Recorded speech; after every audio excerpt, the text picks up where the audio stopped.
Well, hey, I'm Mike. Come on in. Well, welcome to my home. You know, Kerry was here the other day, and I had served him some appetizers, and he said, "Oh, this is delicious." And he said, "But you know, I remember you telling me it's so easy to make." And I said, "Yes, it is." So he said, "Well, would you mind showing me?" So, come on, let me show y'all. So, we're in the kitchen now, and the ingredients I'm going to use you normally find in your kitchen. If not, you may have to go out and buy a few things. We have bread. I happen to have a couple of different types of breads here, but you could just use sliced bread if that's all you happen to have in the kitchen at the time.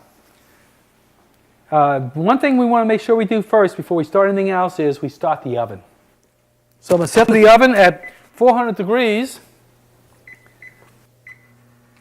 and we're probably going to bake for 15 to 20 minutes. We have olive dressing, we have shredded cheese, which you can either buy block cheese yourself, or you can buy it pre-shredded.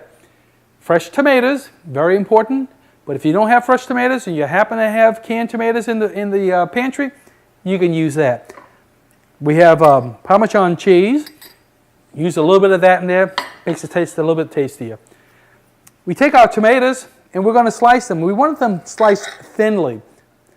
So we slice them about 1/8 of an inch thick, and each piece of bread will receive a tomato on it. French bread, we cut it approximately 1/4 inch thick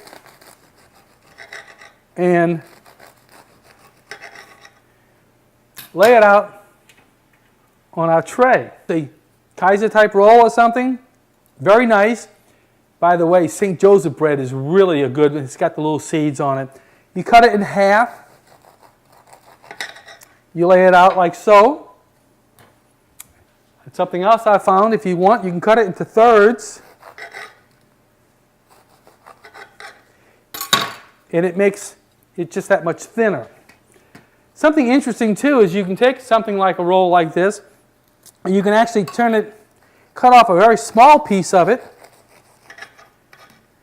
turn it upside down, and what you do is you make a pocket in it, and you put that on here. Okay, so once you have this done, again, you're going to shred your cheese. Now, the yellow cheese, normally you use a smaller grating for it. But when you have a cheese that has pepper in it and such, a lot of times you want to use the larger holes for it. So, like I said, the bread's finished. We're ready to go with doing the meat of the work, as I like to say. We'll take the olives, the cheese, we have some tomatoes. You want to get some of the olive oil onto the bread too. And you can put the Parmesan cheese on prior to the tomato and cheese, or you can put it on after. It really won't matter. Again, it's up to whatever you decide you want to do. Well, as promised, she's all done, and you didn't have to go through the pains of watching me build each one. Now she's going into the oven.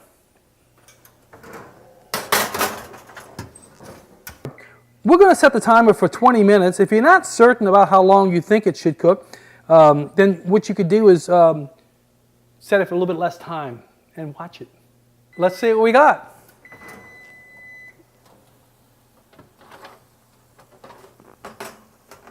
Oh, yeah. And it's hot, too. And we know it's done because the bread has turned out to be a nice golden brown. And look at those cheeses. I'm telling you, that's some good bread.